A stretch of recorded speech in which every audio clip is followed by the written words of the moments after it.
지난 10월 23일, 24일 양일간 국내외 블록체인 전문가들이 한자리에 모여 한국형 블록체인의 방향과 도약을 모색하는 2018 코리아 블록체인 엑스포가 열렸습니다. 정책부터 실제 적용 사례 등 국내외 블록체인 산업 전반에 대해 논하는 뜻깊은 행사였는데요. 블록체인에 대한 뜨거운 이슈만큼이나 많은 분들이 찾아주셨습니다. 블록체인이 적용될 수 있는 산업이 뭐가 있는지, 어떤 곳을 갖다가 잘 집중을 해야지 미래의 그런 사업기회 찾아볼 수 있는지 그런 거를 좀 찾아보기 위해서. 私たちは今ブロックチェーンの技術が一部の投資目的のために使われているマーケットではなくて、ユーザーの生活につながっていくこういうものだと思っています。そういった生活に密着したアプリケーションにしていきたい。世の中はそういうふうに広がっていくというふうに思っています。 세계에서 대한민국이 블록체인 시장과 가상화폐 시장으로 굉장히 주목을 받는 3위 국가에 포함될 정도로 국내외에 관심은 뜨겁습니다. 그런데 다양한 분야에서도 블록체인이 선거에 도입된다고 하는데요. 지금까지 선거의 판도를 뒤집는 획기적인 방법이라고 할 수 있습니다. 지금까지 선거는 1948년 최초의 선거 이후 현재까지 종이 투표로 치러지고 있습니다. 하지만 종이 투표를 할 경우 투표율과 비용적인 면, 그리고 장시간 걸리는 개표 시간 등으로 인해 여러 단점들이 지적되기도 했습니다.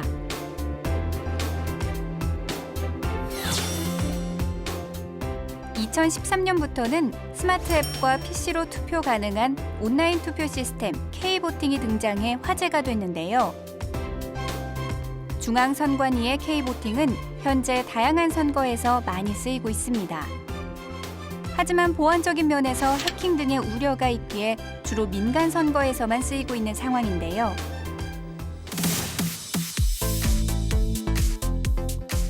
이러한 우려를 단숨에 종식시킬 수 있는 신기술이 등장했습니다. 바로 4차 산업혁명을 대표하는 기술 블록체인입니다.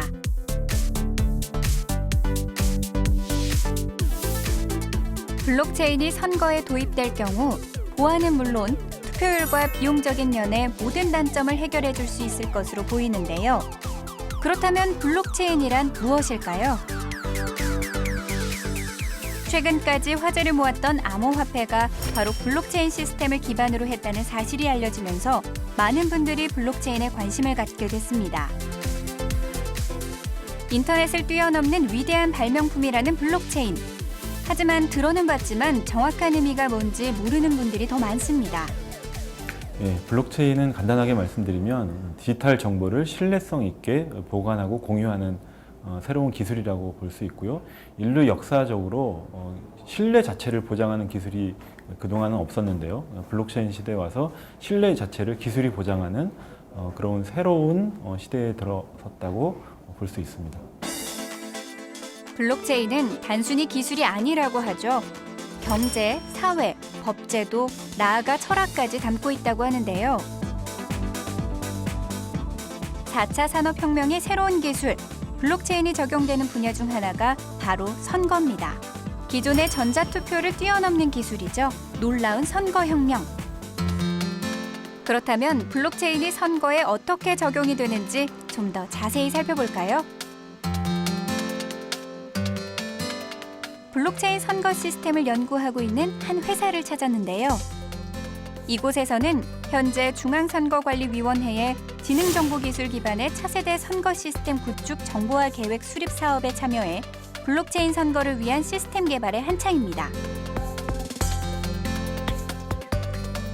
그런데 기존 선거제도에 블록체인이 어떻게 운영되어 쓰이는지 구체적인 방법이 궁금한데요. 제가 대선이나 총선 날 투표소에 가서 신분을 확인하고 제 이름이 유권자 명부에 등록이 되어 있으면 투표지를 받을 수 있습니다. 그리고 블록체인 기반의 선거에서는 투표지가 바로 토큰이 되는 것입니다. 그리고 이 토큰이 유권자로부터 후보자에게 전송되는 과정이 바로 기표 과정이라고 할 수 있습니다. 그렇다면 개표는 아주 간단합니다. 단지 후보자의 지갑에 토큰이 몇 개나 도착했는지 보면 되기 때문입니다. 이 모든 과정들은 블록체인에 기록되므로 선거 과정에서 정보가 조작되지 않았음을 담보할 수 있습니다. 그럼 여기서 블록체인의 장점에 대해서 알아볼까요?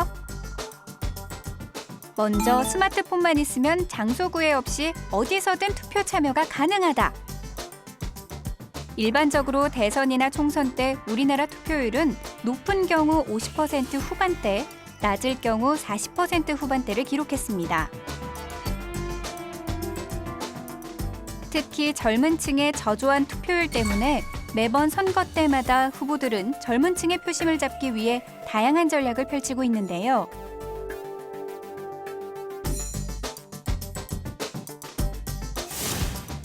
하지만 블록체인 선거가 시작되면 투표소까지 가는 번거로움 없이 스마트폰만 있으면 어디서든 투표를 할 수 있기에 젊은 층의 투표율도 높아질 겁니다.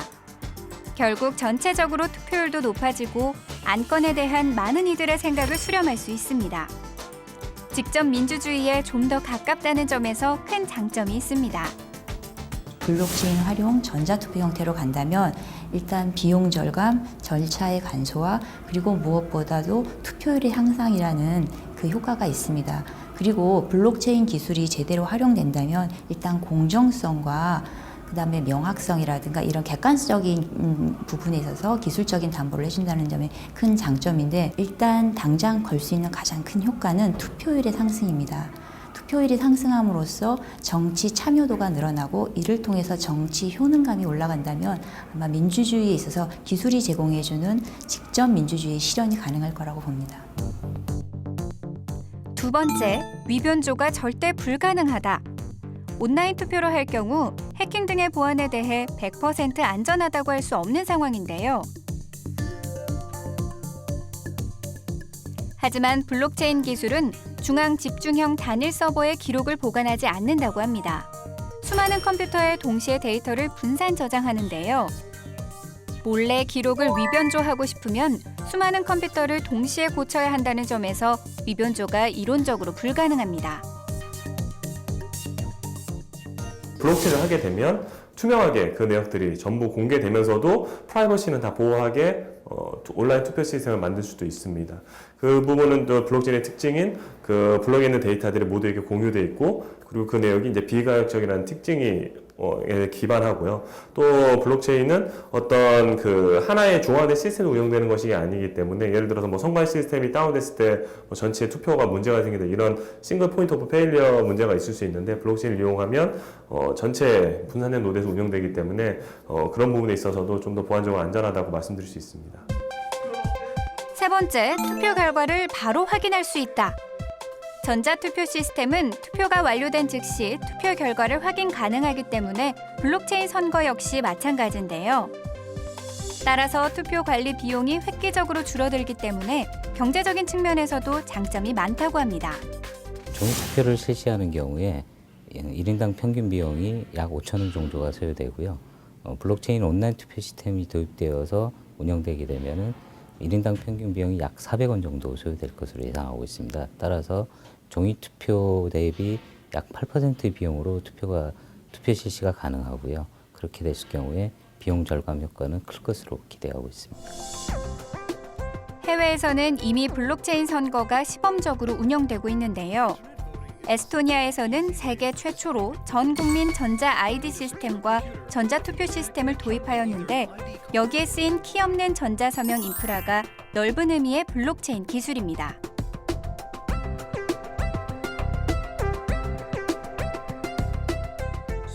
호주의 블록체인 기반 정당인 플럭스는 2016년 등장했는데요. 모든 당원이 정책마다 한 표를 행사한다고 합니다. 플럭스에 소속된 정치인은 당원들이 이렇게 투표로 결정한 것에 대해 철저히 대변합니다.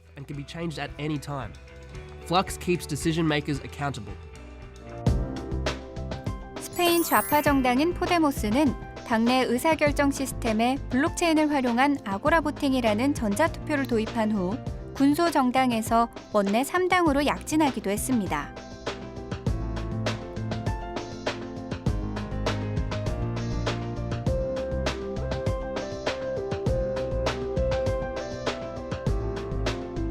미국에서는 2016년 텍사스주 자유당 대선 후보 선정과 유타주 공화당 대선 후보 선정에 블록체인 기술의 전자투표를 활용했고, 이 밖에도 덴마크, 케냐, 우크라이나, 러시아 등이 블록체인을 활용한 전자투표를 시도하고 있습니다.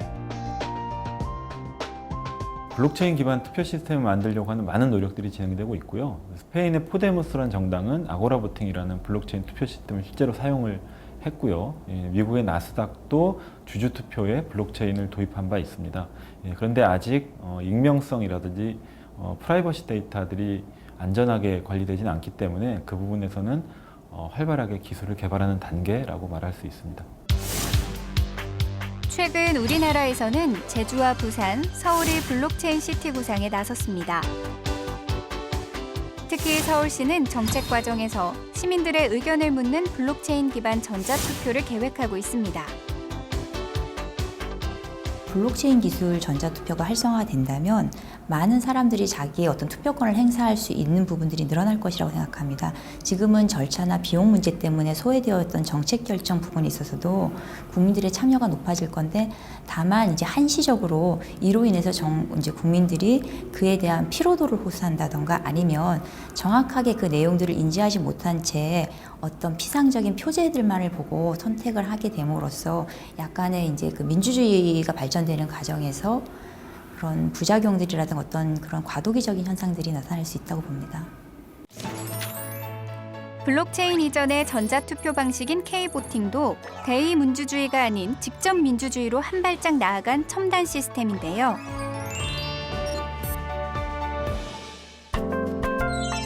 (2013년) KT와 공동 개발한 시스템입니다.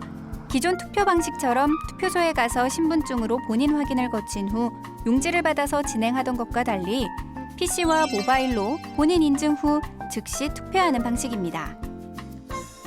전국의 지역선거관리위원회에서는 온라인 투표 시스템을 사회 갈등이 있는 곳이나 문제 해결이 필요한 곳에 활용하는 서비스를 도입해 좋은 평가를 얻고 있습니다.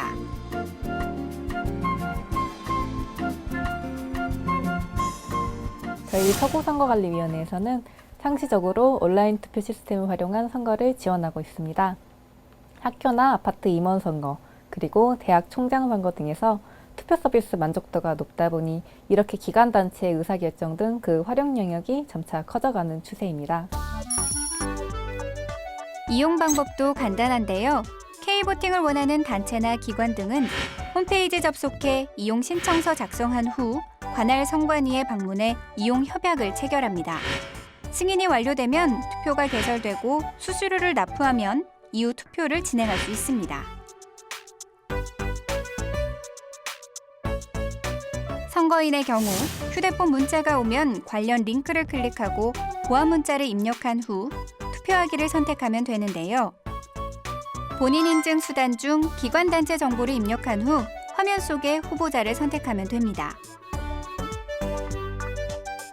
간편한 덕분에 해마다 온라인 투표가 점점 늘고 있는데요. 그만큼 우리 사회에 갈등이 많다는 걸 입증하는 증거기도 합니다. 실제로 우리나라는 OECD 국가 중 사회 갈등 지수가 높은 편인데요. 터키에 이어 두 번째라고 합니다. 제가 사전에 등록해놓은 따라서 사안이 민감한 문제일수록 온라인 투표라는 간편한 투표 과정을 통해서 많은 이들의 의견을 수렴할 수 있기 때문에 그만큼 이용도도 해마다 점점 더 늘고 있습니다.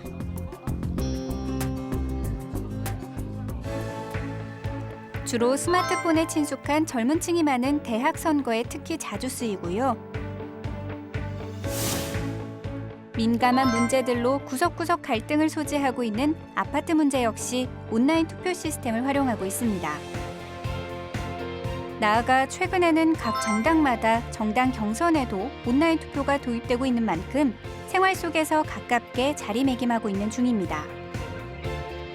그렇다면 기존 온라인 투표 시스템과 블록체인 선거 시스템은 어떤 차이가 있을까요? 기존 온라인 투표 시스템은 선관위에서만 자료를 보유하게 되지만 블록체인 온라인 투표 시스템이 구축되게 되면 거기에 참여하는 정당 또는 후보자들이 그 정보를 같이 공유하게 됩니다. 두 번째로 기존 개표에 참관인 형태로 참여해서 모니터링만 가능했었지만은 블록체인 온라인 투표 시스템의 경우에는 각각의 정보들을 공유하고 있기 때문에 직접 검증할 수 있는 그런 장점들이 있습니다. 보다 더 안전하게 신뢰성을 높이는 블록체인 선거. 그렇다면 우리나라에서는 언제쯤 시행될 수 있을까요? 중앙선관위는 온라인 투표 시스템이 갖는 한계를 극복하기 위해 블록체인 기반 온라인 투표 시스템 개발을 추진 중에 있습니다. 개발된 시스템은 연내 중소규모 단위의 의견을 수렴하고 설문조사 투표에 시범 적용한 후 그 결과를 바탕으로 생활 주변 선거에 본격 도입할 예정이라고 합니다. 중앙선거관리위원회는 2017년 4차 산업혁명 시대를 준비하기 위해서 중앙선거관리위원회 정보화 전력을 수립했습니다. 블록체인을 투표 시스템에 적용하는 방안에 대해서 연구를 했고요. 현재는 2018년 과기정통부 시범 사업에 선정이 되어서 블록체인 온라인 투표 시스템을 구축 중에 있습니다. 블록체인 기반 온라인 투표 시스템은 유권자 인증과 투개표 정보를 블록체인에 기록하고 블록체인은 중앙 서버뿐만 아니라 다수의 저장 장치에 분산 저장됩니다. 후보자와 참관인도 투개표 정보를 공유하게 되므로 투개표 정보가 보안상 위험에 노출될 가능성이 거의 없다고 하는데요. 앞으로 선거에 얼마나 활용될지 이목이 집중됩니다. 블록체인 기반의 투표 시스템을 도입하면 선거가 끝나는 즉시 결과를 확인할 수 있기 때문에 그동안 결과 확인을 위해서 들였던 많은 비용들을 절감할 수 있어서 국가적으로 예산을 절감하는 데 큰 도움이 되고요. 실제 투표 내용들이 투명하게 공개되면서도 프라이버시는 보호되기 때문에 투표의 신뢰도는 높이고 사람들의 어떤 시공간적인 제약 없이 투표에 참여를 높일 수 있게 될 것이고 결국 많은 사람들의 의견이 더 쉽게 반영될 것으로 보고 있고요. 분명히 우리가 아직 예측하지 못했던 많은 부작용들이라든가 문제점들이 노출될 수 있습니다만 그럼에도 불구하고 무언가 그동안 소외되었던 사람들을 더 참여시키고 그 다음에 선거의 편의성을 제공함으로써 투표율을 높인다는 것 자체는 굉장히 큰 효과가 있다는 점이라는 점에서 우리가 이 기술을 다시 한번 봐야 될 것 같습니다.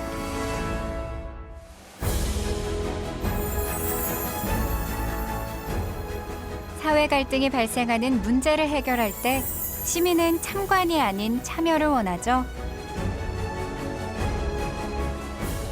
단순히 정보의 공개를 넘어 공유를 통해 그 과정까지 참여하길 원하기 때문에 블록체인 기술은 시민에게 정보의 공유와 참여를 보장해 줄 것으로 보입니다.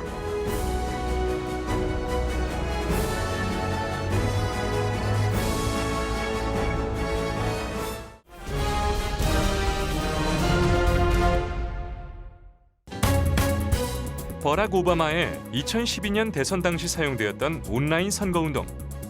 온라인을 통해 빅데이터를 모으고 유권자의 성향을 수집 관리함으로 대통령으로 당선되는 데 큰 영향을 끼쳤습니다. 빅데이터란 디지털 환경에서 생성되는 데이터로 규모도 방대하고 형태와 수치, 문자, 영상을 포함하는 대규모 데이터를 말합니다. 우리가 하루에도 몇 번씩 사용하는 스마트폰, PC, 태블릿을 통해 쏟아낸 수많은 데이터의 양을 수집, 분석해 정보로 만드는 일인데요. 과거에는 우리가 직접 다니며 쇼핑을 하고 신문을 읽었다면 지금은 모든 일을 인터넷으로 하기에 우리가 남긴 흔적들은 정보가 되어 빅데이터로 모아지게 되는 겁니다. 4차 산업시대 최고의 과학기술로 불리는 빅데이터는 소비자들의 마음을 얻기 위해 대기업들도 사용하지만 관공서뿐만 아니라 선거에도 크게 활용되고 있습니다. 무인 자동차 같은 경우에 빅데이터를 활용해서 어떠한 그 도시 교통 상황에서도 그것을 바로 이렇게 제대로 반응할 수 있게끔 하는데도 빅데이터가 활용되고 있어서 AI와 클라우드 컴퓨팅과 연결해서 빅데이터가 많이 활용되고 있습니다. 향후에도 아마 다양한 마케팅 기법에 빅데이터가 활용되고 있는데 특히 인터넷 쇼핑을 이용하는 분들이 자주 가는 사이트 그리고 거기 머문 시간, 검색어 등을 활용해서 거기에 적합한 정보를 제공하는 데 빅데이터가 활용되고 있습니다. 2012년 미국 대선에서 승리한 오바마는 2년간 트위터, 페이스북 등 SNS 정보와 유권자, 기부자, 자원봉사자의 명단, 여론조사기관, 신용카드 등의 데이터를 수집해 유권자를 분류한 뒤 각 집단의 성향에 맞는 배너를 띄우는 선거운동으로 대선에 승리했습니다.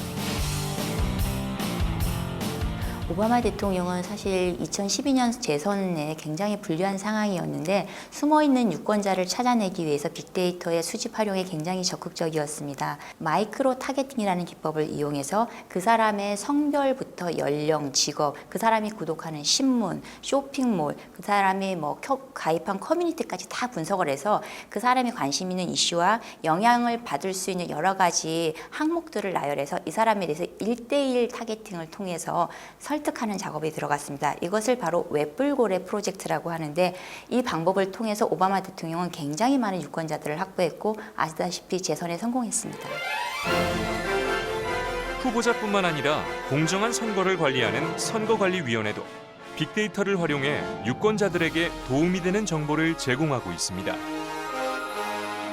지역과 관련된 신문 기사를 취합해 그 지역의 이슈가 되는 문제를 후보자와 유권자들에게 제공하고 후보자들은 그 문제를 어떻게 접근할 것인지 공약을 만들고 유권자들은 어떤 기준을 갖고 투표할지 생각해보게 되는 겁니다. 또 빅데이터를 통해 인터넷상의 가짜뉴스, 불법 선거운동 같은 선거 범죄를 미리 예방하는 데도 효과적입니다. 개인정보 관리에 철저하게 대비하고 법제화를 위해 노력 중이라고 하는데요. 위법 행위를 사전에 막아 공정하고 정의로운 선거가 되는 좋은 효과를 볼 수 있으리라 기대합니다. 우리나라 선거에서의 빅데이터 활용은 기본적으로 유권자의 투표율에 단해서 활용되고 있습니다. 각 지역별, 성별, 연령별 투표율을 선거가 끝난 이후에 선거관리위원회 사이트에서 공개하고 있는데 이 외에도 그 사람의 직업군이나 학력 혹은 소득에 관한 조사도 병행해서 향후에는 보다 좀 풍부한 빅데이터 활용 자료를 제공해 줄 필요가 있습니다. 빅데이터를 통해 유권자의 특성을 파악하고 유권자들의 특성에 맞게 선거운동을 진행해야 하는데요. 온라인을 통한 선거운동이 젊은 층뿐만 아니라 모든 세대에게 진행되고 있습니다. 1997년 11월 14일 컴퓨터 통신을 이용한 선거운동이라는 이름으로 선거법에 처음 규정되었고 2004년 3월 12일에 정보통신망 이용 선거운동이라는 제목으로 변경되어 정보통신망이 현실에서 이용되는 실태에 맞게 제도를 보완해 왔습니다. 각 정당들뿐만 아니라 지지자들도 SNS를 적극 활용. 이제 온라인 선거운동은 선거에서 빠질 수 없는 중요한 수단이 되었습니다. 2017년 대선 당시 문재인 대통령 후보는 문재인 1번가라는 쇼핑몰을 통해 큰 호응을 얻기도 했으며 홍준표 후보는 페이스북 라이브, 심상정 후보는 파파라치 컨셉으로 모든 일정을 온라인으로 홍보하기도 했습니다. 이러한 온라인 선거운동은 후보자 또는 정당과 시민을 1대1로 만나게 하므로 직접 민주주의 기반이 되기도 합니다. 스페인의 신생정당 포데모스는 온라인 참여 프로그램으로 직접 민주주의의 기반을 만들었는데요. 포데모스가 세계적으로 크게 주목받는 이유는 바로 쌍방향으로 소통한다는 것입니다.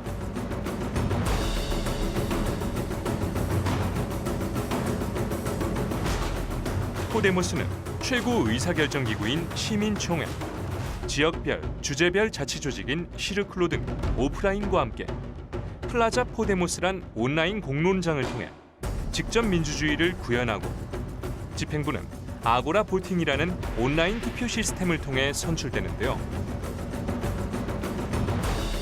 이러한 직접 민주주의의 실현이 완성까지는 아니지만 시도하고 있다는 점에서 크게 주목할 만합니다. 여러 가지 장점을 가지고 있는 온라인을 통한 시민과의 소통과 온라인 선거운동.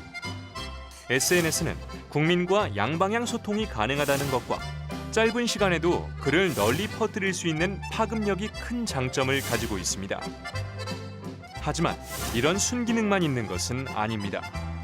돈을 받고 비방글을 올린 경우 개인정보 유출의 피해나 후보자에 대한 유언비어 확산은 통제가 쉽지 않아 단점이 되기도 합니다. 그래서 SNS를 사용하는 환경을 바르게 확립하는 일은 아직 해결해야 할 숙제로 남아 있습니다. 사실 빅데이터 활용이라는 것은 그 빅데이터가 가지고 있는 그러니까 본인 스스로도 파악하지 못한 본인의 성향을 어떤 디지털 방식을 이용해서 파악해내는 것이기 때문에 그 그 한 개인에 대한 마이크로 타겟팅 혹은 프로파일링을 전제로 하고 있습니다. 때문에 개인의 프라이버시 침해라는 것이 필연적으로 따라올 우려가 큽니다. 이것이 만약 범죄에 활용된다거나 혹은 본인이 원치 않는 과도한 마케팅에 활용될 우려가 있기 때문에 이에 대한 어떤 방비책 없이 빅데이터 활용을 먼저 전제로 한다면 반드시 부작용이 클 수밖에 없다고 봅니다. 때문에 충분한 사회적 준비와 사회적 합의 그리고 이것을 범죄에 활용하지 못하도록 차단될 수 있는 여러 가지 장치들이 함께 연동되어서 진행이 되는 것이 마땅하다고 봅니다. IT 기술의 놀라운 발전에 따른 아날로그에서 디지털 시대로의 전환은 선거운동에도 커다란 변화를 가져왔습니다. 온라인 선거와 투표를 통해 편리해진 세상. 하지만 SNS를 사용하는 환경을 바르게 확립하는 일은 아직 해결해야 할 숙제로 남아 있습니다.